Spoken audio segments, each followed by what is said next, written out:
Oklahoma was one of 20 states that saw a 20% increase in the number of homeless students last year. That's according to updated information from the United States Department of Education. The data correlates with the latest poverty statistics showing 1 in 4 Oklahoma children living in poverty. The effect of poverty on children from birth to age 8 is outlined in a new report from the Annie E. Casey Foundation. When it comes to early childhood education, Oklahoma is leading the nation.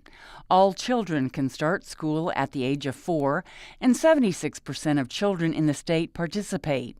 Deborah Anderson is the director of Smart Start Oklahoma, a nonprofit organization that works to make sure children are eager to learn and ready to succeed by the time they enter school. Also, we know that children who participate in full-day pre-K programs seem to have some more improved outcomes when they in math and reading skills when they're in 3rd grade.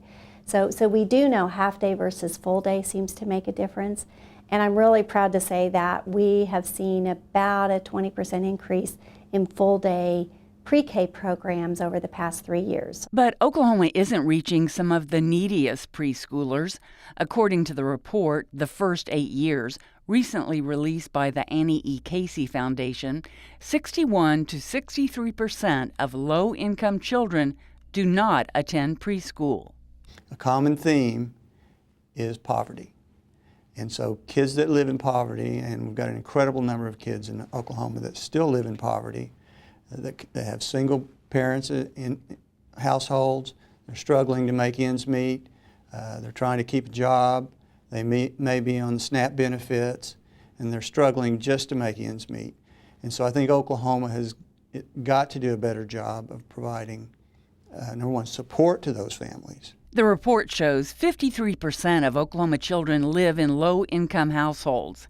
It also reveals just 19% of 8-year-olds living in those households have appropriate cognitive skills compared to 50% of 8-year-olds from higher incomes. Terry Smith is president of the Oklahoma Institute for Child Advocacy. So many kids in Oklahoma, they don't eat well. Kids go to school hungry. I mean, the SNAP program has been reduced, and so it's really hard to feed a family on the amount of benefits that you get now. And they're trying to work, but they're probably working a minimum wage job. The report shows 56% of low-income households with children age 8 or younger are headed by a parent with only a high school diploma or less. 26% haven't even graduated from high school. In 50% of higher income households with children age 8 and younger, the head of household has a bachelor's degree or higher.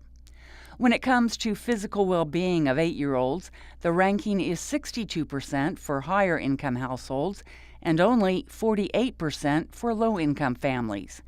Poverty often equals little or no health care, which can lead to further disruption in the home. A family that's a low-income family has multiple stressors in their lives. They need good mental health services. A new mom that might be having depression, she needs access to quality mental health services.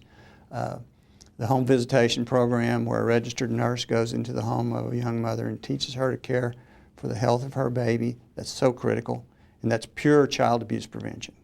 Because if that child is removed from that home, it's going to be so costly to the state of Oklahoma. State Representative Jason Nelson is chairman of the House Human Services Committee. He has been instrumental in forcing change at the Department of Human Services, yet the numbers of children in state custody has increased from about 7,400 in 2009 to 11,000 today. We've put $57 million in new money just into child welfare in the last 2 years, which is unprecedented. And we just see the benefit of that stripped away by the number of kids coming into custody. The caseloads haven't really decreased. And we've got to give the workers in the agency a break. I mean, they've got to have more manageable caseloads. Nelson believes teen pregnancy and divorce are at the root of many of Oklahoma's social problems. Divorce in Oklahoma is one of the leading causes of poverty among women and children. But we don't, people don't want to talk about it because they want to do whatever they want to do. The reality is the state's left the mop up. He has reviewed data from the report, which shows 39% of Oklahoma children are living in single-family households. Nelson believes it's actually much higher than that. And the one thing that